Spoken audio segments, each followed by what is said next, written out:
Hola a todos, soy Javier Conejero Jaén y hoy vuelvo con un nuevo vídeo sobre Unity. Al igual que en el vídeo anterior, voy a comenzar explicando lo más importante sobre la tercera lección. En esta primera parte, lo más importante que nos enseña es el Rigid Body, a un componente que ya hemos usado anteriormente, solo que ahora lo vamos a aprender más en profundidad, viendo las distintas funciones que este nos ofrece.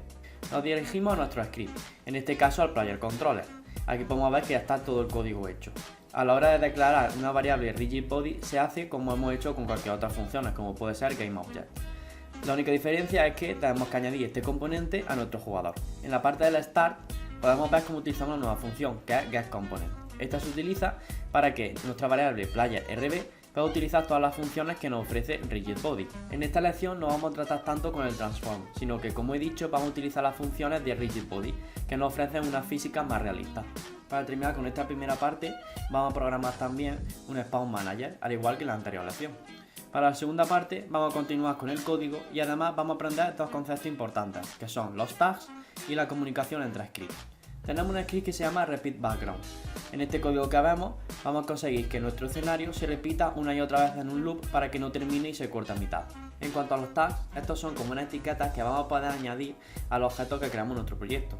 En esta parte del código podemos ver cómo vamos a utilizarlo para la función de collision.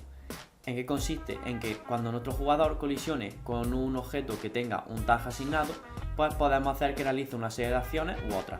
La comunicación entre scripts la podemos ver, por ejemplo, en el script de MoveLeft.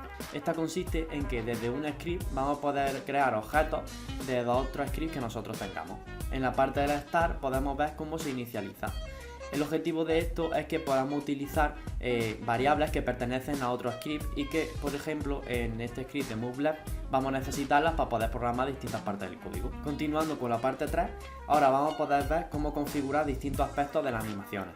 Vamos a poder configurarlo desde dos distintas partes. Por ejemplo, desde Unity, en la parte de Animator, tenemos distintas opciones a configurar. Y también podemos configurarlo desde el código, como hemos visto anteriormente con Rigid Body, pero ahora con Animator y usando la función de getComponent. Por último, en cuanto a la cuarta parte, vamos a tratar con las partículas y con el sonido. Al igual que con las animaciones, en cuanto a lo que respecta al código, vamos a tener que inicializar el audio mediante el getComponent de Audio Source. También tendremos que añadir esto a este mismo componente, pero desde el proyecto de Unity. Como podemos ver en nuestro objeto jugador, una vez que nosotros declaremos las variables que necesitamos en el código, vamos a poder asignarles, por ejemplo, un audio específico o la partícula específica que nosotros queramos.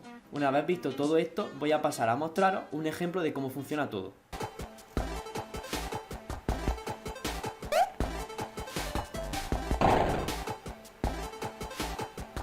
Ahora vamos a pasar a resolver el cuestionario. En cuanto a la pregunta 1, la respuesta es la B. Para que podamos utilizar una variable en una clase diferente, debemos declararla como pública. En cuanto a la pregunta 2, la respuesta es la C. Sería el patrón que haría que funcionara el código que aquí aparece. En cuanto a la pregunta 3, la respuesta es la A. Para cambiar del estado de idle a walk, la velocidad debe de ser mayor de 0,3. En cuanto a la pregunta 4, la respuesta es la A. Es la forma correcta de declarar lo que se nos pide. En cuanto a la pregunta 5, la respuesta es la D. Este error salta ya que no encuentra ningún objeto que sea llamado player. En cuanto a la pregunta A, la respuesta es la B. Game over por defecto viene en false. Entonces el juego todavía no ha terminado y el jugador se encuentra en tierra. En la pregunta 7 la respuesta sería la B. Lo que está al lado de entry es lo primero que se va a realizar. En cuanto a la pregunta 8, la respuesta sería la D. Tanto la 1 como la 5 son las formas más correctas de declarar variables. En la pregunta 9 la respuesta sería la B, es la que más se ajusta entre la condición de pasar de correr a andar, ya que la velocidad reduce y es menor de 0,5. Por último, en cuanto a la D, la respuesta más correcta sería la A, ya que puede pasar a cualquier estado independientemente de lo que esté haciendo. Para finalizar con el vídeo, voy a terminar resolviendo el challenge. Para resolver la pregunta 1, deberemos de irnos al script del Player Controller y en la parte del Start escribir el siguiente código. Para la pregunta 2 deberemos dirigirnos al script de MoveLeft y en esta parte deberemos de escribir el siguiente código. Para resolver la pregunta 3, si queremos que se spawnen las cosas correctamente, debemos de dirigirnos al script del Spawn Manager y en la parte del Inbound Repeating debemos de escribir el siguiente código. En cuanto a la pregunta 4, si queremos que los fuegos artificiales spawnen en nuestro balón, debemos de irnos al Transform y los fuegos artificiales colocarlos en la posición 0. Por último, para la pregunta 5, si queremos arreglar el fondo, deberemos de cambiar esta Y por una X. Ahora os voy a dejar un ejemplo para que veáis cómo funciona el challenge correctamente.